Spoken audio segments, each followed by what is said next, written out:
After a very nice visit with my family, where we got together back in Fountain, I had to go back to an air base on the Pacific coast at Santa Ana Air Base in California to await assignment.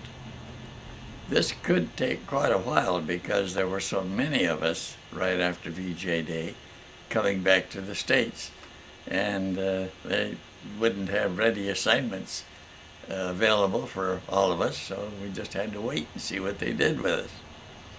In the meantime, they did their best to keep us pleasantly occupied, such as bus trips to Hollywood. I went on one of those, a full bus, 52-passenger bus, and it was full.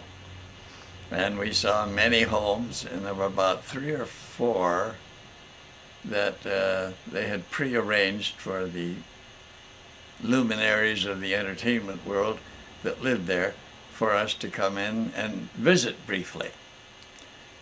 After all, we were returning war heroes, and they wanted to treat us nicely. One of those was an actor. He had, for many, many years, had been a supporting actor, never a leading role.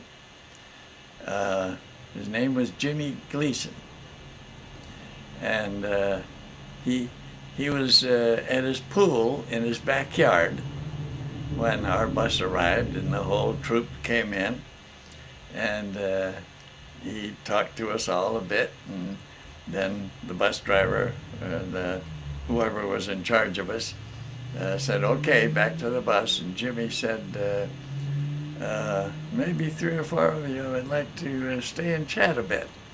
I'll see that you get back to your air base." So I was one of those that stayed. And it turned out he had been in World War I. Now remember, this is 1945. World War I ended some 15 years, a decade and a half ago. So that's not so surprising. He did not get to serve in World War II. He never did tell us why. Some physical ailment probably, colorblind, or I don't know what. But he was a cavalry colonel in the reserves. And he was more interested in talking to those of us that had interesting experiences in World War II than about his own past military service. And we had a prolonged visit there. And he ended up sending us home with his limousine chauffeured, sending us back to the air base. That was a very pleasant occasion. I admired him a whole bundle.